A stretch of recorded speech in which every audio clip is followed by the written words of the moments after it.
dijelaskan kenapa sih harus anuhiyah gitu kan namanya kayak gitu. Oh iya. Atau 1+3 atau dan lain sebagainya, itu kan seperti itu dalam ilal, dalam usul tuh kayak gitu. Jadi walaupun ada yang mana ilmu fisudur gitu kan. Itu filosofi sendiri maksudnya. Kitab ini juga disediakan di perpustakaan Ikam Maruram.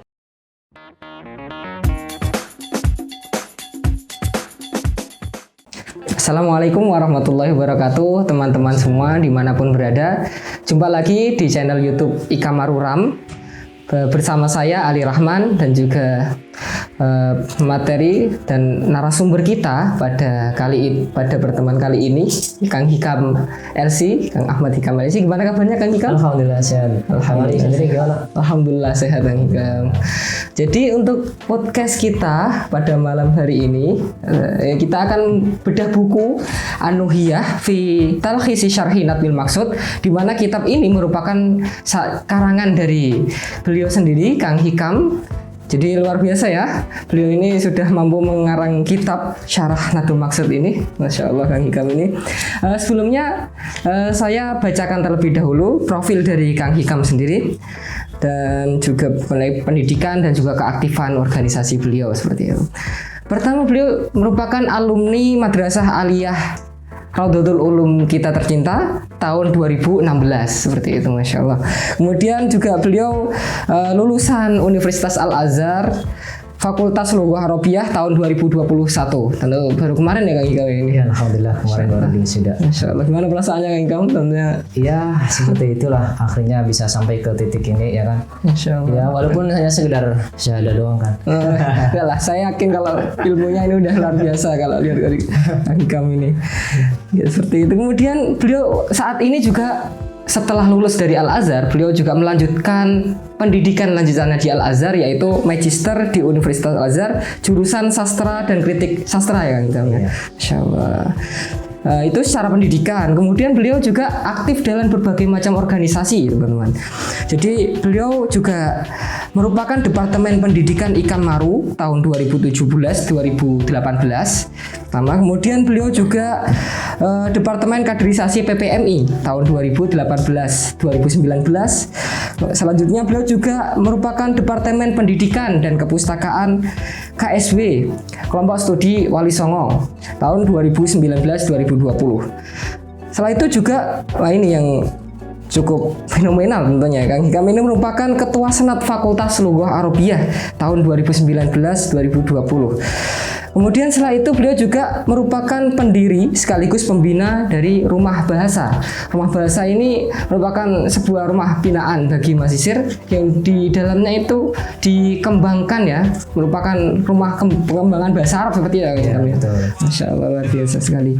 Kemudian saat ini Kang Hikam juga sedang banyak kesibukan ya, aktif menerjemah video dan aktif menulis artikel di media-media portal keislaman seperti itu, Masya Allah. Dari keorganisasiannya ini tentu sangat berpengalaman sekali Kang Hikam ini ya. Selain itu ternyata dia juga walaupun sibuk bisa juga mengarang kitab Anuhiyah ini seperti itu. Ya mungkin langsung saja kita masuk ke kitabnya ya, pembahasan kitabnya. Ini mungkin teman-teman sebelum saya masuk bisa dilihat ya. Ini kitab Anuhiyah fi Talkhisi Syarhi Nadmil Maqsud yang merupakan karangan dari Kang Hikam sendiri. Bisa dong Kang Hikam dijelaskan gimana sih proses pengarangan kitab Anuhiyah ini? Kemudian juga kenapa sih harus Nadmil Maqsud gitu kan yang disyarahi gitu. Silakan Kang Hikam bisa dijelaskan. Oke, sebelumnya saya ucapkan terima kasih pada moderator kita kali ini. Ya, terus tetap semangat ya Kang Ali ini, Masya Allah. Saya juga belajar dari semuanya. Saya yang belajar banyak dengan kamu. Ini terkait pertanyaan tadi di awal bahwasanya kenapa Anuhiyah ini ya, atau kenapa Nadmil Maqsud. Saya ingin membagi penjelasan saya mengenai hal ini. Ada 3 penjelasan. Yang pertama itu terkait maksud. Ya, maksud itu adalah kitab yang tidak berupa nadzuman. itu tidak berupa nazman. Terus yang kemudian dinazumkan diberi nama nazmul maqsud. Berarti asalnya tuh kayak nathar gitu ya? Iya, nathar, sesuatu yang tidak berupa nazman atau tidak berupa syair. Terus yang selanjutnya adalah tentang sejarah dari maktabah yang mencetak dari kitab Nadul Maqsud itu di Mesir terutama.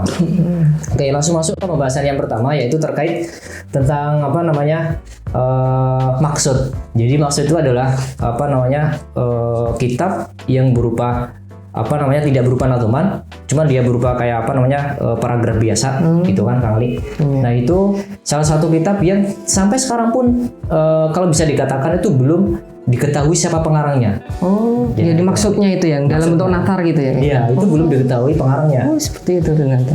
Ya, kemudian ada usut ternyata diteliti bahwasanya gaya bahasanya, cara gaya bahasanya itu mengarah pada abad ke-6, 7 dan seterusnya. Oh. Nah, itu.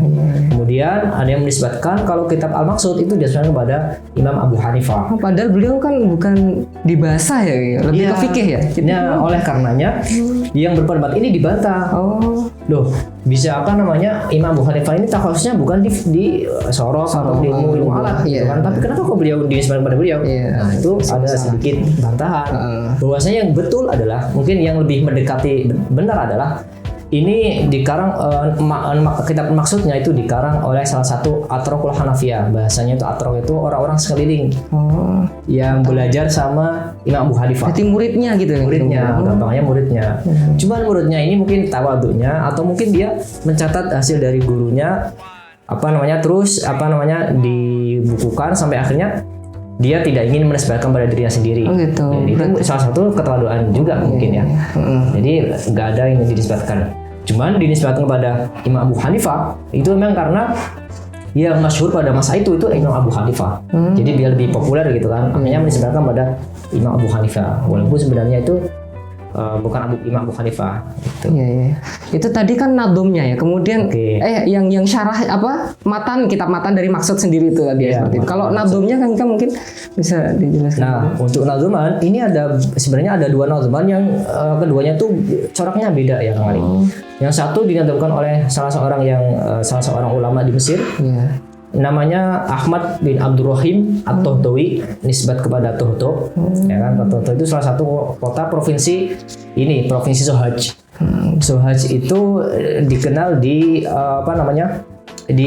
Tohto ini terkenal dengan pertaniannya ya. Jadi masih ada hijau-hijauan gitu. Dari pedesaan gitu ya? Iya, pedesaan itu. Iya.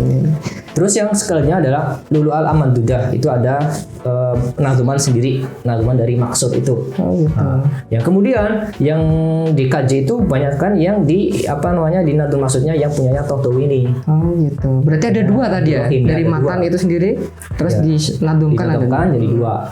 Nah, berawal dari nazum di sini pun, kenapa bahasanya nazum kan? Nazum itu kan biasanya dia menggunakan bahrojas kan? Bahrojas ya. Di Alfiyah kita dulu belajar di Sanawiyah. Itu ngafalin Alfiyah ya. Alfiyah di nazumnya itu bahrojas. Terus kemudian di Madrasah Aliyah kita juga belajar Khalidul Bahiyah itu juga dengan bahrojas. Bahkan di awal dengan wahadihi arjuzatun ya kan. Nah, oleh karenanya nazum bisa dinamakan arjuza karena dibentuk dari bahrojas. Berarti ini rojas juga itu? Rojas, mustafilun. Kenapa dengan satu bar? Karena biar mudah, biar satu mustafilun semua. Iya. Nah, kayak gitu. Jadi semua nazuman biasanya Imriti, Alfiyah, terus Farudul Bahiyah tadi pasti menggunakan bahar rojas. Lebih familiar dari kita sendiri. Kayak gitu. Terus yang selanjutnya terkait dengan Nadul Maqsud itu tadi di sejarahnya ya, sejarah dari maktabahnya. Dulu itu kitab Nadul Maqsud ini ya, tadi kan sempat ada Abdurrahim ya, Ahmad Abdurrahim At-Tohtawi. Beliau buat nazuman. Kemudian dia punya teman itu yang sekaligus mensyarahi. Ya, teman mensyarahi namanya kitabnya Halul Ma'qud. Itu berarti syarah dari nazum tadi ya? Iya, syarah ya, temannya sendiri menyarahi karya temannya. Oh iya, gitu. Saling mendukung gitu. Iya. Itu salah satu temannya beliau ya, At-Tohtawi tadi. Ahmad bin Abdurrahim At-Tohtawi kayak gitu. Nah, terus sejarah percetakan ini dulu sempat ada apa namanya? Dulu itu percetakan dicetak di Maktabah Halabi Kang Ali. Maktabah Halabi Di Mesir juga. di Mesir. Iya. Kalau kita ketahui di sini ada 3 titik Maktabah Halabi. Satu di samping Azhar, Iya. belakang pasar itu kan Oh, sana, iya. Azhar. Yang satunya di belakang Husain, Masjid Sayyidina Husain. Yang satunya di Madinatul Buus, di Buus. Ya, di Buus itu di situ ada Maktabah Halabi. Nah, itu ceritanya Maktabah Halabi itu yang dia dulu namanya Maktabah Maimaniyah. Maimaniyah itu dulu maktabahnya. Jadi dipegang, sahamnya dipegang utuh oleh Ahmad Halabi. Oh gitu. Kemudian beliau wafat kan, Ya. beliau wafat, kemudian diwariskan kepada Saham tadi keponakan, ya sahamnya diwariskan pada 3 keponakannya, karena beliau nggak punya anak laki-laki misalnya, Iya. hanya diwariskan pada 3 keponakannya. 3 keponakan ini namanya Mustafa, terus Isa, terus satunya namanya Bakri. Kemudian yang ketiga ini, yang Bakri, Nah. itu menjual sahamnya. Oh gitu. Ya, dijual kepada 2 orang ini. Jadi otomatis ya kepemilikan jadi 2 orang Dua ini. aja, iya. Isa sama Mustafa. Kalau yang Mustafa itu letaknya di di samping Masjid Azhar yang di belakang pasar itu, sama di Madinatul Buus di dekat Buus itu yang Mustafa. Iya. Mustafa Al-Babi Al-Halabi. Berarti di sekitar semua, di sekitar kita semua ya? Sebenarnya Iya, maktabah ini dan coraknya itu biasanya kayak kitab kuning ya, memang kayak gitu ya. Betul. Melatih kita untuk membaca bandungan gitu, istilahnya apa, gundulan gitu ya. Nah, itu kitabnya model kayak gitu. Nah, terus yang satunya tadi yang punyanya Isa itu di belakang belakang Masjid Sayyidina Husain. Nah, itu letaknya yang miliknya Isa. Kemudian yang kitab syarah dari Ahmad bin Abdurrahim atau Tawi ini itu terdapat yang disyarahi oleh temannya tadi sendiri, itu terdapat di maktabah yang Mustafa. Jadi bisa didapatkan di samping Maktabah Azhar, yang samping Masjid Azhar, yang bisa di Madinatul Buus. Ya, ini untuk teman-teman yang di Indo Jadi gitu. pasti masih bingung kan ya, ini soalnya nantilah kalau yang mau ke Mesir silakan datang ke Mesir, nanti pasti akan mengetahui ya tempat-tempat yang tadi disebutkan oleh Kang Hikam ini. Masya Allah, luar biasa sekali. Ya seperti itu. Mungkin. Ya mungkin begitu kurang lebihnya penjelasan terkait dengan Nadul Maksud ya, Nadul Maksud kayak gitu. Nah itu tadi kan dari Nadul Maksud, kemudian juga Matan Maksudnya juga dijelaskan tadi ya Kang Hikam. Iya, Mungkin maksud. kita bisa masuk ke Anuhiyah. Kalau namanya ini Anuhiyah, mungkin bisa dijelaskan kenapa sih harus Anuhiyah gitu kan namanya Kang Hikam. Oh, iya. Bisa dijelaskan filosofinya gitu Kang Hikam. Biar pada tahu Oke. teman-teman. Terkait filosofi, sebenarnya kalau penamaan kitab itu biasanya kan sesuai dengan sajak. Jadi sesuai misalkan tadi syarahnya Nadul Maksud disyarahi dengan ada yang namanya Halul Maqud. Di belakangnya dal sama dal, Oh, gitu. kan. Ya. Cuman di sini kok kenapa ya nggak ada Nggak ada kayak sambungannya saja gitu, kayak mungkin. sajanya gitu Iya, kan. iya, gitu. Nah, ini sebenarnya ini sambungan anuhya itu biasanya kalau mudhof itu biasa diringkas dengan tabi al anuhya gitu aja. Cuman yang lebih panjangnya itu sebenarnya Nuhyatul Midad. Nuhyatul Midad. Ya, Nuhyatul Midad. Nuhya itu artinya akal. Kita sering mendengar kalau dalam Al-Qur'an kan biasanya lafaz anuha, diuli nuha. Iya. Nah, itu nuha itu jamaknya. Mufradnya adalah nuhya. Ya, nuha itu jamak, diuli nuha berarti orang-orang yang berakal, punya akal, orang cerdas gitu ya. Untuk mufradnya berarti Nuhya. Nuhya. Nah, kecerdasan, akal gitu. Terus yang midad itu bisa diartikan sebagai al-hibr. Hibr itu tinta ya. Tinta. Jadi nisbat kayak tinta itu kayak semacam pena gitu ya. Jadi seni dalam menulis istilahnya, atau kecerdasan dalam menulis gitu. Oh gitu, berarti Nuhyah tadi akal gitu ya ini ya. Iya. Kemudian Midad tadi. Midad itu ada hibr atau Kiber. tinta ya. Ya, berarti kalau digabungkan seperti tadi ya, kecerdasan dalam menulis seperti itu Iya, istilahnya. tinta kayak gitu ya. Sepertinya ini sesuai dengan filosofi pemiliknya kitab ini kan, seperti itu. Masya Allah kan kitab ini. Iya. Itu ya, seperti misalkan kayak lafaz yang mufradnya Korea ya, fa'la atau fu'la itu kan dijamakkan dengan fu'la atau fu'al ya, jamakkan fu'al. Seperti kata Korea nanti jamaknya kuro. Terus ada kata turbah nanti dijamakkan dengan turob. Kayak gitu. Jadi seperti ini duha itu jamak daripada kata nuhya yang berarti al-aqlu. Oh ya. Masya Allah. Dari namanya saja ini sudah menyimpan banyak makna seperti itu teman-teman. Apalagi isinya kan ya. Masya Allah sekali ini. Ya itu tadi Kang Hikam ini asli merupakan pengarang dari kitab ini, Syarah Nadul Maqsud ini. Talkhis Syarah Nadul Maqsud ini merupakan karangan dari Kang Hikam sendiri. Kemudian gimana sih Kang Hikam? Di sela-sela kesibukannya kok bisa sampai sempet gitu kan mengarang kitab sehebat ini dalam hal ilmu sorof kan ya teman-teman. Mungkin bisa dijelaskan seperti itu kan gitu. Oke, sebelumnya kata mengarang ini harus di ini ya tanda kutipan. Jadi mungkin mengarang itu lebih tepatnya apa, membahasakan ulang ya. Karena dari sebelum ke kitab ini cetak atau lahir itu pun dulu itu saya sempat ini kan apa namanya disuruh mengajar di salah satu rumah binaan juga namanya Rumah Syariah. Nah, saya disuruh ngajar di bagian sorof. Gitu. Ya sekitar muridnya 20 orang lah, 10 banin, 10 banat, 10 apa namanya laki-laki, 10 perempuan.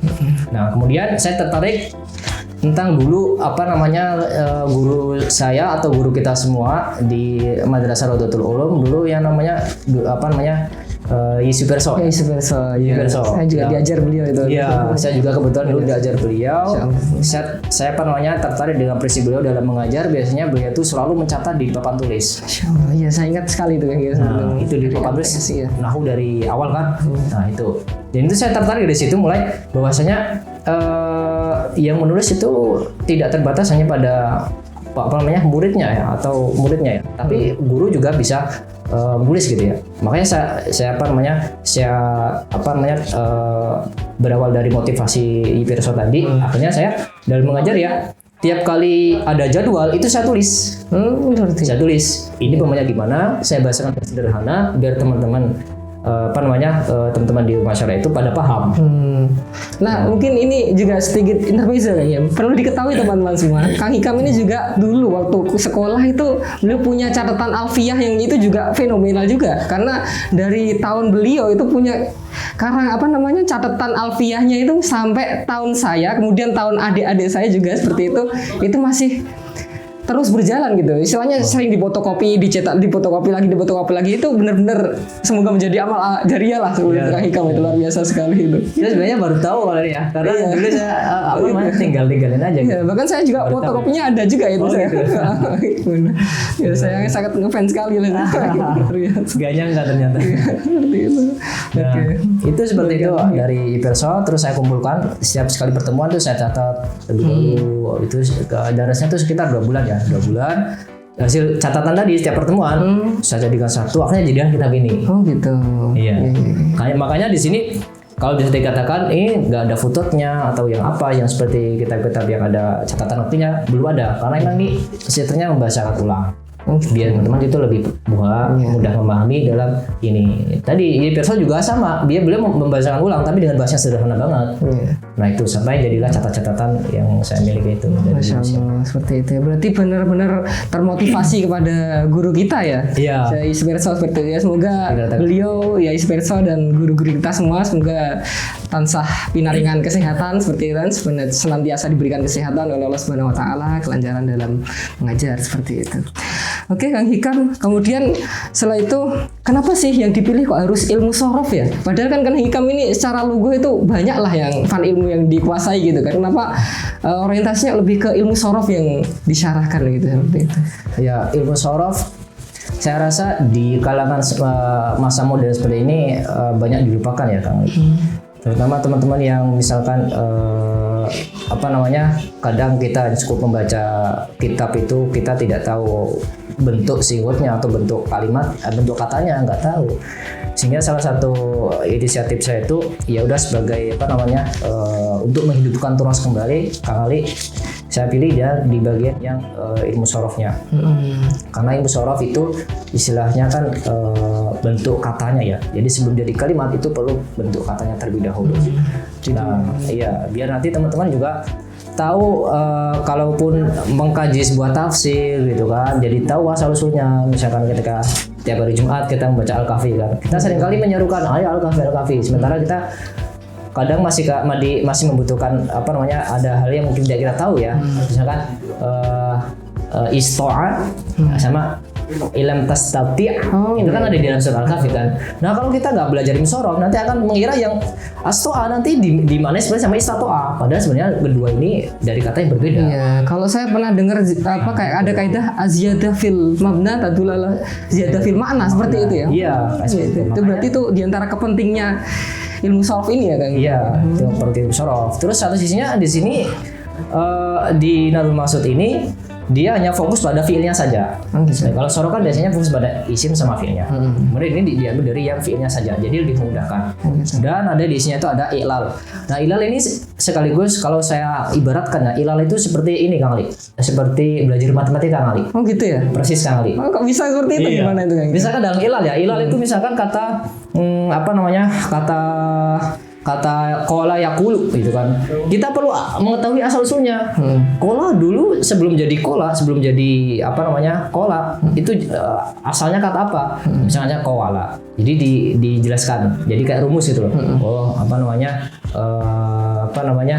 Diganti di kolab gitu kan. Udilatil wawi alifan gitu kan. Litaharuka manfitahi makublaha gitu.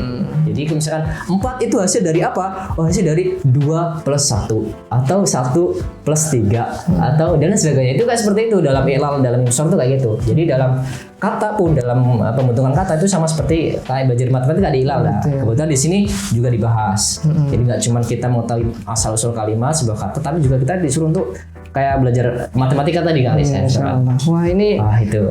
Wah, bikin penasaran juga. Habis itu mungkin bisa dijelaskan dong Kang Hikam dari kitab ini, maksudnya mungkin dari keunggulannya dan kelebihannya menurut Kang Hikam sendiri itu gimana tentang kitab Anuhiyah ini seperti itu. Oh iya. Terkait kelebihan dan kekurangan, saya sendiri menyadari ada kekurangan ya di sini. Cuman kelebihannya yang mungkin yang mungkin dalam tanda kutip yang mungkin bisa saya inginkan itu kelebihannya di kitab ini tuh saya menyertakan terjemah baitnya, terjemah nazmnya. Jadi tujuannya biar nanti teman-teman ketika membaca itu tergambarkan maksud dari baitnya itu seperti apa. Karena kadangkala kita memahami sebuah nazman itu beda dengan kita memahami secara kalam yang berbentuk bukan nazman, jadi kalimat biasa gitu. Itu tingkat sulitnya itu lebih membaca nazman karena di situ banyak ikan dengar ada lafaz yang dibuang, kalau kita nggak tahu kan gimana. Terus ada wazannya kemudian ditakhfifkan bagaimana, dan banyak sekali terjadi di ini. Ya, mungkin bisa coba ditunjukkan Kang seperti biar teman-teman semua pada tahu itu yang. Nah inilah. Berarti misalkan ada nazman, ini ada terjemahnya ya. Jadi di sini ada terjemahnya di mana untuk memudahkan kalian biar tergambarkan kalau kita baca bait ini itu artinya seperti ini. Jadi kalau kita membaca lanjutnya syarahnya itu kalian bisa tergambar, oh maksudnya bait itu seperti ini. Jadi istilahnya lebih memudahkan. Iya, soalnya mungkin kita kan dari pesantren dulu ketika ada nadum itu seringnya malah dilewatin gitu. Soalnya kan nadum kan juga kayak sulit gitu kan ya kalau diterjemahkan, bahkan ditarkibi juga. Dan ini berarti tujuan adanya terjemah khusus buat nadumnya itu tentu untuk memudahkan seperti itu ya kan. Masya Allah. Ya itu. Terus mungkin dari segi kekurangan saya menyadari bahwa mungkin ini belum saya lengkapi. Misalnya dalam dalam penjelasan ada beberapa penjelasan yang sebenarnya perlu lebih detail lagi, cuman saya sengaja untuk saya tinggalkan karena ini sistemnya awal itu buat untuk memudahkan teman-teman dalam belajar kayak gitu. Nah itu yang mungkin kekurangannya, mungkin belum ada footnote, catatan kaki dan sebagainya, karena memang ini sistemnya membahasakan ulang ya biar teman-teman itu lebih mudah memahami dalam ini bacaan. Seperti itu. Nah kemudian ini kan dibuatnya kitab ini tuh mungkin segmentasinya itu mungkin untuk kalangan sendiri atau gimana kan? Soalnya kan saya masih belum melihat ini terbit di kayak ke perpustakaan-perpustakaan di maktabah-maktabah gitu kan, mungkin bisa dijelaskan itu kan gimana? Iya. Ini sebenarnya untuk kalangan sendiri aja ya. Jadi untuk teman-teman yang saya ajar gitu kan di rumah syariah itu yang saya ajar. Jadi untuk mereka saja jumlahnya 20 orang. Itu hanya khusus untuk mereka. Karena saya menyadari belum berani mempublikasi, sedangkan ini belum diinikan sama pengoreksian atau saya dalam menulisnya itu harus ada footnote-nya itu saya enggak itu, makanya saya hanya untuk kalangan sendiri saja 20 orang itu. Cuman yang ini masih jalan proses proyek bahwa nanti ada beberapa yang udah saya lengkapi dan beberapa maksudnya, marojeknya udah saya inikan, cuma tinggal menyelesaikan aja. Nanti insya Allah kalau udah seperti itu, insya Allah nanti bisa lah untuk rencana untuk dipublikasikan nanti dengan syarat dengan syarat ada ilmiahnya itu dapat gitu ya. Ada footnote-nya, ini keterangan dari mana, sumber gitulah ya. Iya, sumbernya itu kayak gimana, terus tambahan itu seperti apa, detailnya seperti apa. Ya mungkin pendetailnya ini mungkin diambil dari kitab-kitab yang mungkin teman-teman yang mungkin jarang tahu ya, misalkan dari kitabnya Syafi'i Ibnu Hajib gitu kan. Ada Syafi'i Al-Kafiyah yang nahwu sama sorofnya yang banyak diambil dari sana ini. Ya, nanti ada diambil di situ. Terus ada kitab Syarhul Maluki, Fit Tasrif, itu karyanya Ibnu Aish. Terus ada beberapa turos yang lain. Seperti yang banyak lah kitab sorof yang mungkin saya jadikan referensi buat penambahan keterangan yang ada di dalam kitab ini. Ya, berarti masih proses ke sana gitu ya. Iya, masih harus doakan lah semoga diberikan kelancaran lah ya. Segera cepat nanti insya Allah bisa diindikan lagi. Masya Allah, seperti itu. Nah, kemudian setelah itu di sela-sela kesibukannya gitu kan, Kang Hikam ini udah aktif di Rumah Lugo sebagai musyrif, sebagai pembina kan seperti itu, kemudian juga sebagai ketua senat tadi kan ya. Itu di sela-sela kesibukannya masih bisa gitu menyempatkan waktu untuk mengarang membuat kitab ini. Itu gimana Kang Hikam? Bisa istilahnya gimana sih biar bisa mengatur waktu gitu, biar bisa produktif seperti Kang Hikam ini gimana? Ya sebenarnya asalkan ada kemauan saja sih, ada kemauan. Misalkan sesibuk apapun kita, misalkan kalau ada kemauan saya menyediakan waktu misalkan berapa jam gitu buat sesuatu, itu ada kemauan kuat, pasti insya Allah nanti akan bisa. Nah ini karena ada punya kemauan, kemudian ada salah satu ada kewajiban juga ya kan di rumah saya itu kan mengajar, jadi mau tidak mau saya harus memutolaah dan saya harus memahamkan dengan bahasa yang mudah. Ya akhirnya mau nggak mau ada tuntutan kewajiban, terus ada tuntutan untuk menjelaskan dengan mudah. Ya akhirnya karena ada tuntutan sehingga saya mengharuskan diri meluangkan waktu buat nulis, jadilah kitab ini. Itu faktor-faktor yang mungkin bisa jadi keberhasilan dalam menulis kitab ini ya, kayak gitu. Yang penting ada kemauan. Ada kemauan kuat, pasti nanti kalian punya kemauan. Kalau ada kemauan, nanti kalian menyediakan waktu berapa menit gitu, atau berapa jam buat fokus di dalam bidang itu. Terkait dengan kesibukan apapun yang kita ini kan. Ya seperti itu ya. Nah kemudian ini kan kitab ini kan udah jadi deh. Mungkin bisa dong Kang Hikam dijelaskan gimana sih prosesnya kan kalau percetakan di Mesir gitu, mungkin bisa dijelaskan. Mungkin kan banyak nih teman-teman yang nanya, saya tuh bisa membuat kitab, mungkin saya udah punya planning seperti ini, tapi ini udah jadi nih tulisan saya, tapi masih dalam bentuk ketikan ataupun tulisan tangan gitu mungkin. Nah gimana sih percetakannya di Mesir itu, kalau boleh tahu seperti itu Kang Hikam? Ya, biar bisa jadi kitab seperti ini gitu. Ya, percetakan di Mesir ini saya cetak di salah satu percetakan yang istilahnya dia emang bukan khusus untuk mencetak kitab. Jadi kita mencetak saja gitu ya. Jadi saya sudah punya nasnya, tinggal ini. Nah, cuman ada beberapa cara mungkin yang udah banyak teman-teman yang mungkin udah mengarang kitab ya. Itu banyak di Darul Bahasa Syair itu biasanya banyak orang-orang Indonesia yang mengarang kitab terus dicetak di sana. Prosesnya sangat mudah sekali, asalkan kita punya nas, kemudian kita punya ini kan untuk diterbitkan di manapun itu bisa. Ya kan gitu. Cuman lagi-lagi kenapa kita tidak mau, itu harus kita introspeksi dulu. Misalkan introspeksi dalam artian kira-kira kalau saya menerbitkan kayak gini tuh kualitasnya itu bagus nggak sih, kayak gitu kan, kualitasnya itu bagus nggak sih, makanya itu yang perlu jadi pertimbangan gitu. Maka kalau terkesan biasa-biasa yang penting untuk kalangan sendiri aja gitu, karena takutnya nanti karya itu terkait terburu-buru dan kualitas itu nggak ada gitu. Nah kalau kita berhati-hati kayak seperti itu kan nanti bisa diantisipasi, misalkan perlu jauh lebih lagi, perlu perbanyak referensi lagi dan lain sebagainya. Itu baru kalian mengajukan ke salah satu maktabah atau toko cetak kitab ya. Nanti kalian tinggal bilang aja saya mau cetak ini berapa, segitu. Nah nanti baru kalian bisa dijual kan di maktabah di sini. Berarti kitab ini nanti masih proses ke sana ya Kang Hikam? Iya, masih proses. Saya ke Syekh gitu mungkin ya? Iya, insya Allah nanti kebetulan dulu di Lugha Arabiyah itu ada beberapa dosen yang di bidang lugawiyat, teman-teman lugawiyat itu dia yang fokus pada bidang nahwu sorof gitu. Jadi kebetulan di Fakultas Lughah Arabiyah itu ada lughawiyat, ada yang adab, ada yang balaghah, ada yang sastra, ada yang balaghah. Ya kemudian kalau yang di bidang sorofnya ini yang berhak untuk menginikan lebih takhususnya atau dalam bidang bidangnya sendiri itu di lughawiyat. Nah, nanti ada Dr. Ibrahim Al-Hasanin. Itu salah satu dosen saya di tingkat 1 dan tingkat 3. Dan beliau mengajar arud dulu. Itu takhusus beliau memang di lughawiyat, di bidang nahwu sorofnya itu bisa diserahkan pada beliau. Nanti rencananya saya mau mengajukan nas ini ke beliau, mau dikoreksi sama beliau dari susunan bahasanya kayak gimana, pas enggak, ada sedikit pemahamannya pas enggak. Nah, itu baru itu kalau misalkan nanti udah selesai istilahnya pengajuan itu, baru nanti saya boleh berani untuk mempublikasikan ini. Seperti itu ya. Insya Allah semoga diberikan kemudahan Kang Hikam. Saya senantiasa mendoakan ya, teman-teman semua ya, insya Allah. Kemudian setelah itu apa ada itu karangan-karangan berikutnya yang mungkin bisa menyertai kehadiran kitab ini? Mungkin Kang Hikam mau ada terbit kitab berikutnya mungkin yang masih dalam proses gitu, Kang Hikam? Untuk dengan bahasa Arab sendiri, dulu emang udah saya planning mungkin selanjutnya itu yang kitab arud ya, atau mengetahui tentang bahar-bahar dalam sebuah syair ya.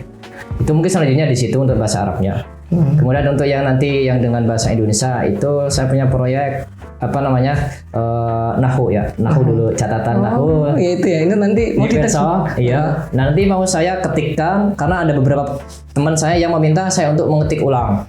Yaitu karena kata mereka ya, saya juga baru tahu kata mereka itu ada teman yang memang butuh terhadap catatan itu. Nah, catatan. Ya termasuk saya juga butuh sekali gitu.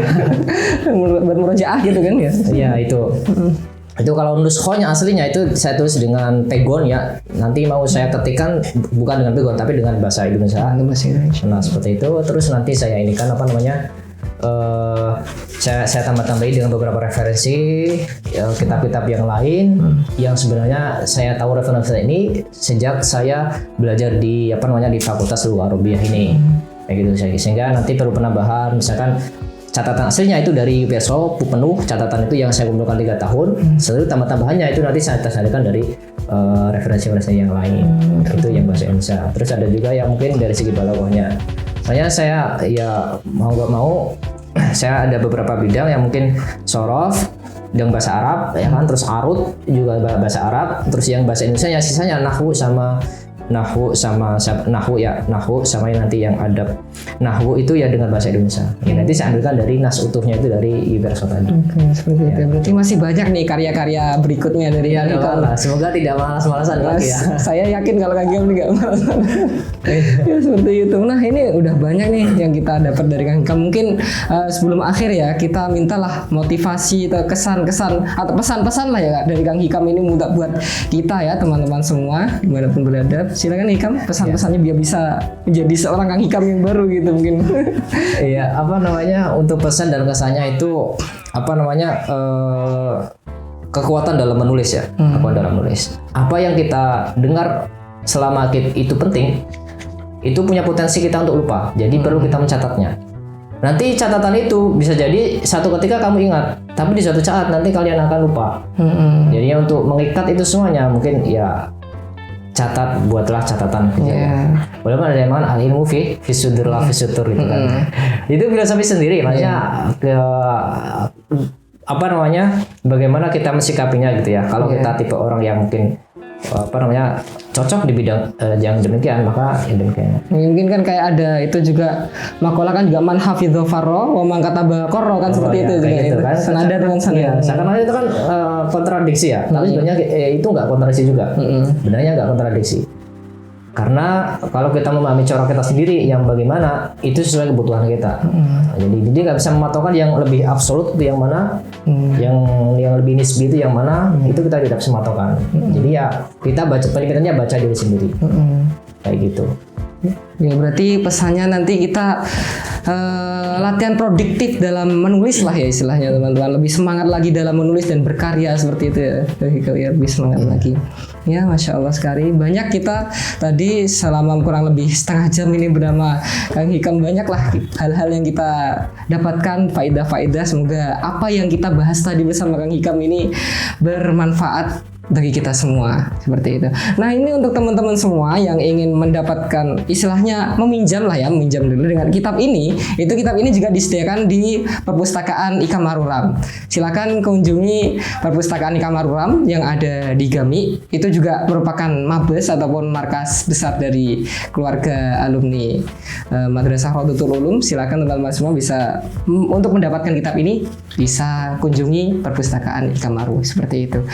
Baik Kang Hikam, alhamdulillah tidak terasa ya ternyata udah. Iya, nggak terasa sebenarnya. Ya udah di penghujung acara. Baik, sekian dari saya dan juga Kang Hikam. Kami ucapkan mohon terima kasih dan juga mohon maaf mungkin barangkali banyak kekurangan. Ya, punya kekhilafan atau apa sama kita ngobrol tadi. Ya seperti itu mungkin. Stay tune di YouTube Ika Maruram dan tunggu video-video berikutnya dari YouTube Ika Maruram. Sekian dari saya pribadi Ali Rahman. Wallahu muwaffiq ila aqwamit thoriq. Wassalamualaikum warahmatullahi wabarakatuh. Waalaikumsalam. Insyaallah.